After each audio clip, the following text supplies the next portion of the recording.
کرتے ہیں, لوگوں کو اس دنیا کے اندر ناجائز طریقے سے ستایا کرتے ہیں, اور انصاف کے ترازو میں اپنے آپ کو رکھ کر کے ایک انسان جو اس دنیا کے اندر لوگوں کو ستانے کا کام کیا کرتے ہیں, اللہ کے نبی صلی اللہ علیہ وسلم نے جس طرح ایک انسان کی فضیلت کو بیان کیا, بالکل اسی طرح اللہ کے نبی صلی اللہ علیہ وسلم نے ایسے انسانوں کے, جس انسانوں نے اس دنیا کے اندر عدل سے کام نہیں لیا, جس انسان نے اس دنیا کے اندر انصاف سے کام نہیں لیا, اللہ کے نبی صلی اللہ علیہ وسلم نے اس کی ہولناکی کا بھی تذکرہ کر دیا. جہاں پر اللہ کے نبی صلی اللہ علیہ وسلم نے فضیلت کا تذکرہ کیا, وہیں پر اس کی ہولناکی کا بھی جو ہے تذکرہ کر دیا کہ ایک انسان کی حالت میدان محشر میں کیا ہوگی. اللہ کے نبی صلی اللہ علیہ وسلم ایک مرتبہ صحابہ کرام سے سوال کرتے ہیں, اللہ کے نبی صلی اللہ علیہ وسلم ایک مرتبہ صحابہ کرام سے سوال کرتے ہیں, پوچھتے ہیں کہ اے میرے صحابہ کی جماعت بتاؤ, دنیا کے اندر مفلس کون لوگ ہیں؟ اے میری صحابیوں کی جماعت بتاؤ, دنیا کے اندر قلاش کون لوگ ہیں؟ مفلس کسے کہا جاتا ہے؟ صحابہ کرام عرض کرتے ہیں کہ اے اللہ کے نبی صلی اللہ علیہ وسلم, دنیا کے حساب سے اور دنیا کے اعتبار سے تو مفلس وہ انسان ہے جس کے پاس مال و دولت نہیں ہے, جس کے پاس اس دنیا کے اندر جو ہے دولت نہیں ہے, جس کے پاس اس دنیا کے اندر رسوخوں والی زندگی نہیں ہے, جس کے پاس اس دنیا کے اندر مالداری نہیں ہے. اللہ کے نبی کہتے ہیں کہ اے میرے صحابیوں کی جماعت سنو, یہ لوگ مفلس نہیں ہے, یہ لوگ قلاش نہیں ہے, بلکہ میری امت کے مفلس تو وہ لوگ ہیں, میری امت کے قلاش تو وہ لوگ ہیں جو کل قیامت کے دن اللہ تبارک و تعالیٰ کے سامنے حاضر کیا جائے گا, اللہ تبارک و تعالیٰ کے سامنے پیش کیا جائے گا, اور ایک ایسا انسان ہوگا جس کی نیکیاں جو ہے, جس کا نام اعمال نیکیوں سے بھری ہوئی ہوگی, جس کے نام اعمال کے اندر نیکیاں موجود ہوگی, جس کا نام اعمال نیکیوں سے بھری ہوئی ہوگی, اور اللہ تبارک و تعالیٰ اس کے حق میں جنت کا فیصلہ کرنے والا ہوگا. اللہ تبارک و تعالیٰ اس کے ہاتھوں میں جنت کا سرٹیفکیٹ دینے والا ہوگا. اللہ کے نبی کہتے ہیں کہ اتنے میں ایک انسان دوڑتا ہوا آئے گا, اتنے میں ایک انسان دوڑتا ہوا آئے گا, اور اللہ کے نبی صلی اللہ علیہ وسلم بیان کرتے ہیں کہ اللہ تبارک و تعالیٰ کے سامنے مقدمہ دائر کر دیا جائے گا. اللہ تبارک و تعالیٰ سے شکایت کرے گا وہ انسان کہ پروردگار عالم, چرا اس نمازی انسان کو روکا جائے, اس بادشاہ کو روکا جائے, اس نیکوکار انسان کو روکا جائے. یہ وہ انسان ہے جس نے دنیا کے اندر میری زمینوں کو ہڑپا تھا, جب اللہ تبارک و تعالیٰ نے عہدہ اور منصب عطا کیا تھا تو اپنے عہدے کے بیس پر تو اس انسان نے اپنے عہدے کی پاور دکھا کر کے جو ہے دوسروں کی زمینوں کو ہڑپا ہوگا. اے دوسروں کی زمینوں کے اوپر ناجائز قبضہ کرنے والے لوگوں, اے سماج اور معاشرے کے لیڈر قسم کے لوگوں, اپنے رعب اور دبدبے کی بنیاد پر غریبوں کو ستانے والے لوگوں, اس حدیث کے اوپر غور و فکر کر لو. اللہ کے نبی کہتے ہیں کہ وہ انسان کہے گا کہ پروردگار عالم, یہ وہ انسان ہے جس نے دنیا کے اندر مجھے ستایا تھا. اللہ تبارک و تعالیٰ, یہ وہ انسان ہے جس انسان نے اپنے عہدے کی پاور دکھا کر کے مجھے تھپڑوں سے مارا تھا. پروردگار عالم, یہ وہ انسان ہے جس انسان نے دنیا کے اندر میرے مال اور دولت کو لوٹا تھا. میرے عزیز ساتھیوں, اللہ کے نبی صلی اللہ علیہ وسلم بیان کرتے ہیں, فرماتے ہیں کہ اللہ تبارک و تعالیٰ کے سامنے جیسے ہی مقدمے کو دائر کیا جائے گا, فوراً اللہ تبارک و تعالیٰ فرشتوں کو حکم دے گا کہ اے میرے فرشتوں, ان دونوں کے درمیان میں انصاف کیا جائے. اللہ تبارک و تعالیٰ حکم دے گا کہ اس کی نیکیوں کو اٹھا کر کے اس مظلوم انسان کے نام اعمال کے اوپر رکھ دیا جائے, اس مظلوم انسان کے نام اعمال کے اوپر رکھ دیا جائے. اور اللہ تبارک و تعالیٰ کے حکم ملتے ہی فرشتے اس کی نیکیوں کو اٹھا کر کے اس مظلوم انسان کے نام اعمال میں رکھ دیا جائے گا. اللہ کے نبی کہتے ہیں کہ ایک انسان جائے گا, دوسرا انسان آئے گا, وہ بھی مقدمے کو دائر کرے گا, تیسرا انسان بھی آئے گا, چوتھا انسان بھی آئے گا. انسان آتا رہے گا اور مقدمے کو دائر کرتا رہے گا. اللہ کے نبی کہتے ہیں کہ آخر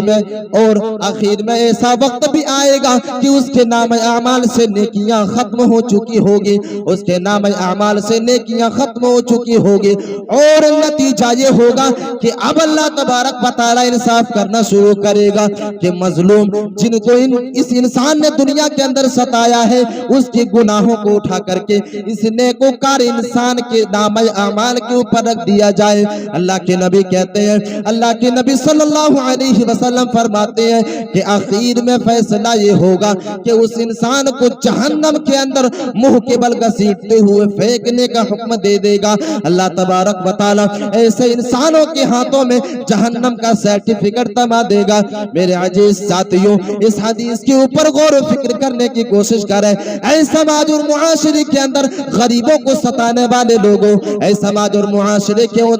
اندر غریبوں کے اوپر ظلم کرنے والے لوگوں، اے غریبوں کی زمینوں کو ہڑپنے والے لوگوں، اے غریبوں کو تھپڑوں سے مارنے والے لوگوں، ذرا اس حدیث کے اوپر بھی غور و فکر کر لینا۔ اگر تم سماج اور معاشرے کے اندر انصاف نہیں کرتے ہو تو ذرا اس حدیث کے اوپر بھی غور و فکر کر لینا،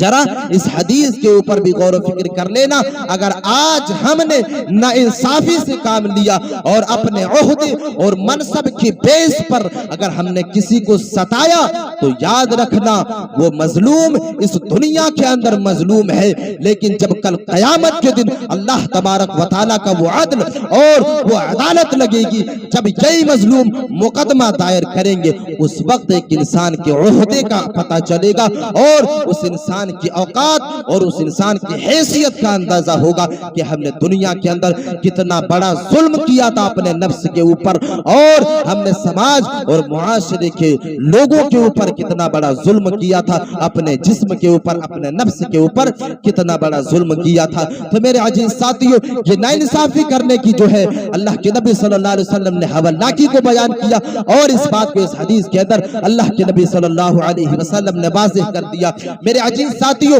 جب آپ آخری نبی جناب محمد رسول اللہ صلی اللہ علیہ وسلم کی زندگیوں کا مطالعہ کریں گے اور نبی اکرم جناب محمد رسول اللہ صلی اللہ علیہ وسلم کی وہ 23 سالہ یا پھر وہ 63 سالہ زندگی کا اگر آپ مطالعہ کریں گے تو اللہ کے نبی صلی اللہ علیہ وسلم کی زندگیوں کے اندر کئی ایسے مثال آپ کو ملیں گے جہاں پر اللہ کے نبی صلی اللہ علیہ وسلم نے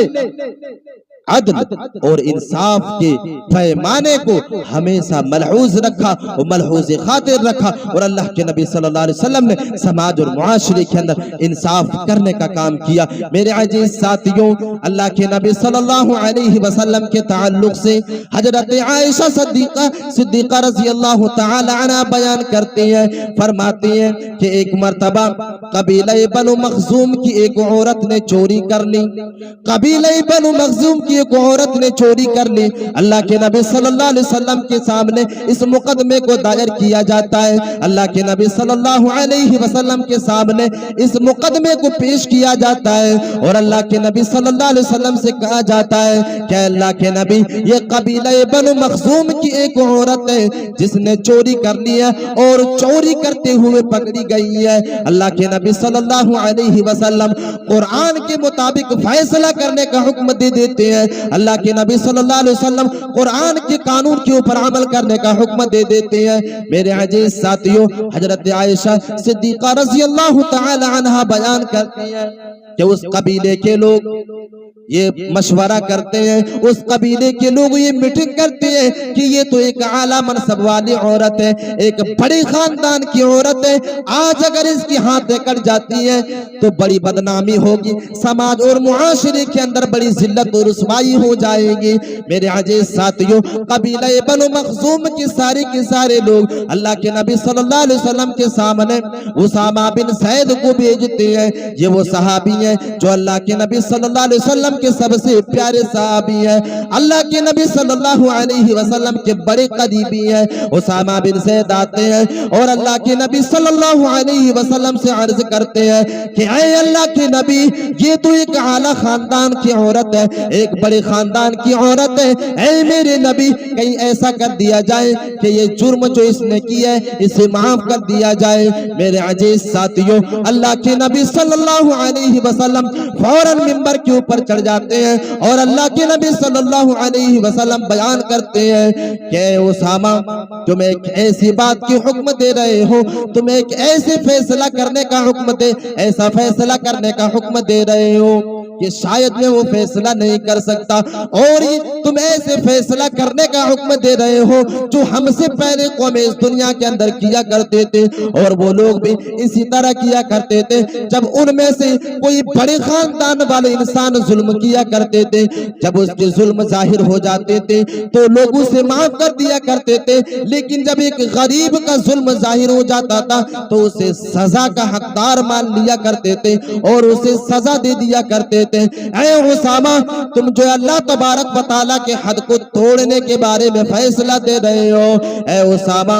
اللہ کے نبی صلی اللہ علیہ وسلم منبر رسول پر چڑھنے کے بعد صحابہ کرام سے مخاطب ہو جاتے ہیں اور وہ تاریخی جملہ اپنے زبان سے ادا کرتے ہیں, لو ان فاطمہ بنت محمد سرقت لقطعت یدها. اللہ کے نبی صلی اللہ علیہ وسلم کہتے ہیں کہ اے قبیلہ بنو مخزوم کے لوگوں سن لو, اگر آج جو ہے فاطمہ بنت محمد بھی چوری کرتے تو ہم اس کے ہاتھوں کو بھی کاٹ دیتے. اے لوگوں اگر تم یہ چاہتے ہو کہ جو ہے آج جو ہے اس کو معاف کر دیا جائے تو سن لو, آج اگر محمد کی بیٹی بھی چوری کرتے تو ہم اس کے ہاتھ کو بھی کاٹ دیتے اور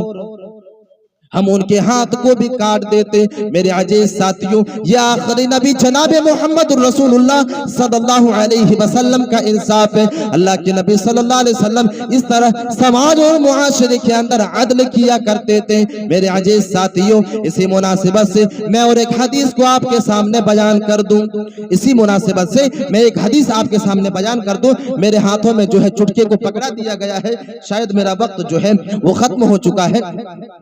اللہ کے نبی صلی اللہ علیہ وسلم کے زمانے میں جب جنگ بدر ہوئی, وہاں پر جنگ بدر میں کچھ قیدیوں کو قید کر لیا گیا اور دشمن اسلام کو جو ہے قید کر لیا جاتا ہے. ان قیدیوں میں حضرت عباس رضی اللہ تعالی عنہ, یہ جب مسلمان نہیں ہوئے تھے اس وقت جو ہے مومنوں کے خلاف حضرت عباس رضی اللہ تعالی عنہ نے جنگ کیا تھا, اور جنگ بدر کے قیدیوں میں حضرت عباس بھی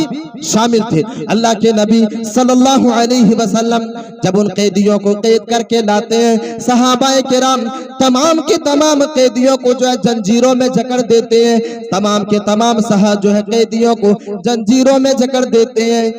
اور اللہ کے نبی صلی اللہ علیہ وسلم کے کانوں میں ایک آواز ٹکراتی ہے جو ان کی سگی چچا حضرت عباس رضی اللہ تعالی عنہ کی زبان سے نکل رہی ہے. کراہنے کی آواز جو ہے حضرت عباس رضی اللہ تعالی عنہ کے جو ہے زبان سے نکل رہی ہے. اللہ کے نبی صلی اللہ علیہ وسلم کے کانوں سے یہ آواز ٹکراتی ہے. اللہ کے نبی صلی اللہ علیہ وسلم کے جو ہے چہرے کے اوپر آثار غم نظر آنے لگتے ہیں. اللہ کے نبی صلی اللہ علیہ وسلم رات کے کافی دیر تک سوتے نہیں ہیں اور ٹہلنا شروع کر دیتے ہیں. صحابہ کرام عرض کرتے ہیں کہ اللہ کے نبی آخر وجہ کیا ہے, ریزن کیا ہے, وجہ کیا ہے؟ آپ کے چہرے کے اوپر تو آثار غم نظر آ رہا ہے. اے نبی وجہ کیا ہے, ریزن کیا ہے؟ اللہ کے نبی صلی اللہ علیہ وسلم ریزن کو واضح کرتے ہیں اور وجہ کو بتاتے ہیں کہ وجہ میری چچا ہے, وجہ جو ہے وہ میری چچا جان ہے. میرے عزیز ساتھیوں, صحابہ کرام اللہ کے نبی صلی اللہ علیہ وسلم کے چہرے کے اوپر آثار غم نہیں دیکھ سکتے تھے. صحابہ کرام کے دلوں کے اندر ترس آتی ہے, رحم آتی ہے, اور صحابہ کرام چاہتے ہیں اور حضرت عباس رضی اللہ تعالی عنہ کی بیڑیوں کو ڈھیلا کر دیتے ہیں, اور حضرت عباس رضی اللہ تعالی عنہ کی زبان سے وہ کراہنے کی آواز جو ہے وہ بند ہو جاتی ہے. اللہ کے نبی صلی اللہ علیہ وسلم کچھ دیر کے بعد صحابہ کرام سے سوال کرتے ہیں, پوچھتے ہیں کہ اے میرے صحابیوں, میرے چچا کے زبان سے کراہنے کی آواز کیسے بند ہو گئی, کراہنے کی آواز نہیں آ رہی ہے. صحابہ کرام کہتے ہیں اللہ کے نبی, میں نے آپ کے چہرے کے اوپر آثار غم دیکھا, آپ کی پریشانیوں کو دیکھا, آپ کی پریشانیوں کی شدت کو دیکھا. اے اللہ کے نبی, میں نے آپ کے چچا کی بیڑیوں کو ڈھیلا کر دیا ہے. میرے عزیز ساتھیوں, اللہ کے نبی صلی اللہ علیہ وسلم کہتے ہیں کہ آپ نے کس کو پوچھ کر کے میرے چچا کی بیڑیوں کو ڈھیلا کیا؟ اگر میرے چچا کے